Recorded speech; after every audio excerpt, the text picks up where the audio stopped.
As a U.S. territory, Americans do not need a passport to visit San Juan, and the national currency is the U.S. dollar, which makes contributing to the local economy a snap.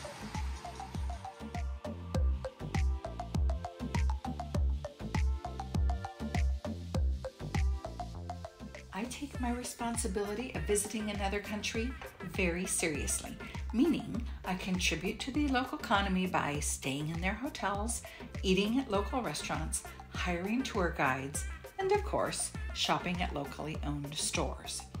On this trip, I found several Christmas and birthday gifts, including spices and hot sauce from Spicy Caribbean, coffee straight from the hacienda where it was grown at Mundo Taino, some miscellaneous inventory replenishment at Caribbean Beads, and an artistic tile from the handcraft store.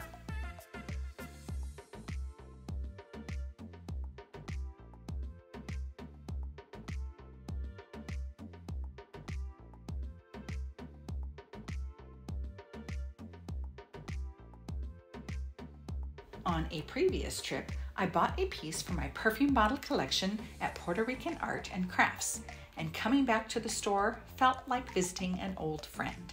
But this time, I added a new friend, Tony Amador, who has owned the store for 44 years and knows every artist's story.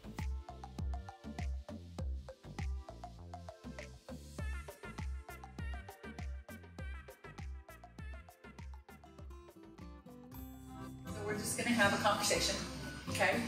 And it's okay to smile. You know, the way it started actually was with my mother.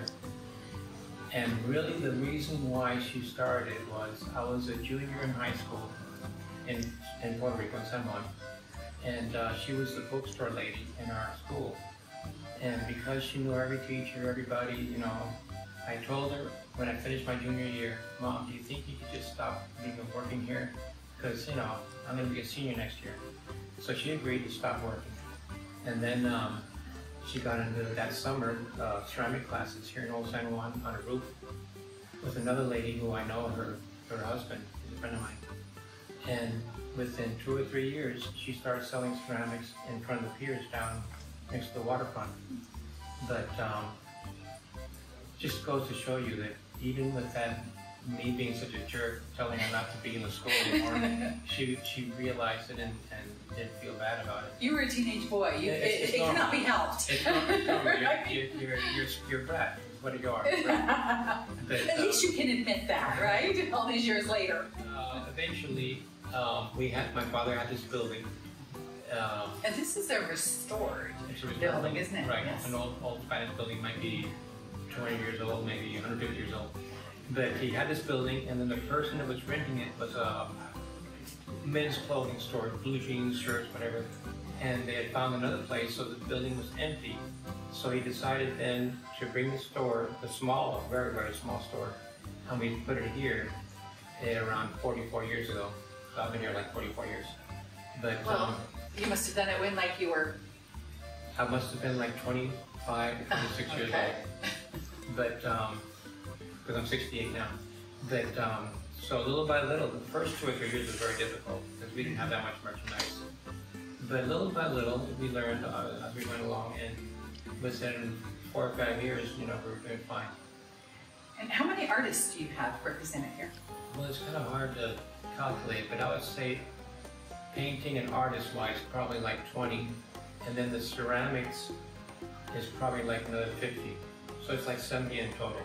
So do you know each and every one of the artists personally? Of course, yeah. Each artist and each artisan. And I know their kids, and I know their wives, and I know it's, you know, being an artist and an artisan is not easy because you have to create something and then make it economically viable so people will purchase. True. And then you gotta produce it in a quick manner so that you have enough volume that you're making it. And then most of them also sell in fairs, so then you have to make for that. And probably maybe in one or other 2 stores too.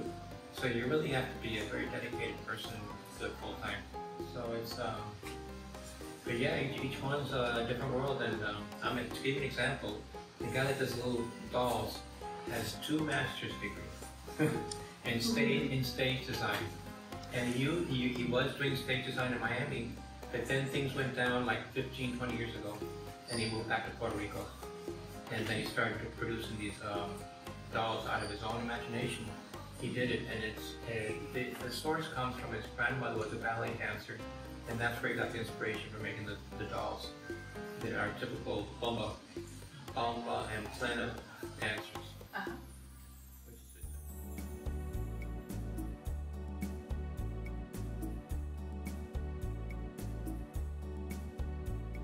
So Tony, we've made our way downstairs, and I thought this was one of the interesting things. I've seen these a number of places.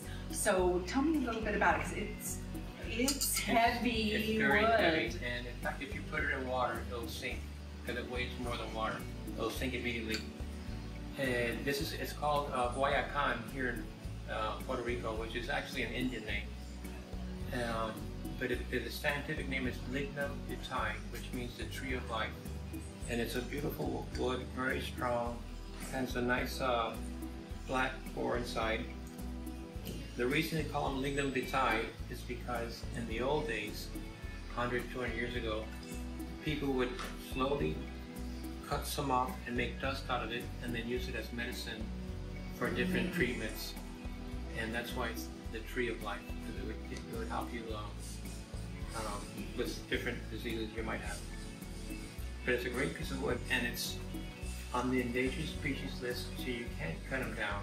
Oh. The only way you can get it is if there's a road that's going to go through or a street that's going to go through and they have to cut the tree down, well then that tree, they will give it to the artisans that do the pilones, mortar and pestle.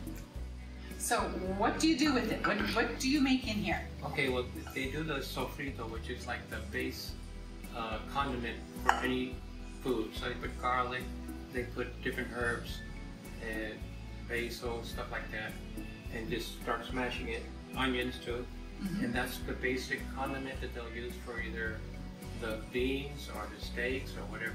It's like the main starting point to do any cooking. Well, and it's heavy. Now that I've been holding this for a while. Very heavy. It is heavy. And of course, all sizes. You have a number of different sizes here. So you could really do some damage with this thing. Well, I was hoping we could also learn about the Three Kings. Okay, let's go over there. All right.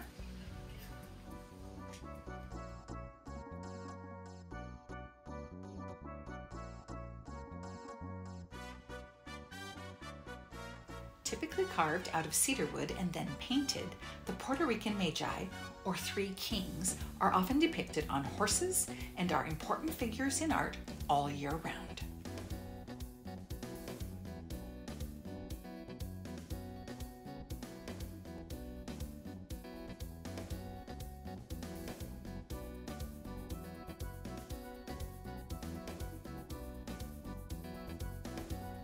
As you can see from the wide range of choices, it is nearly impossible to leave without falling in love with something handmade in Puerto Rico.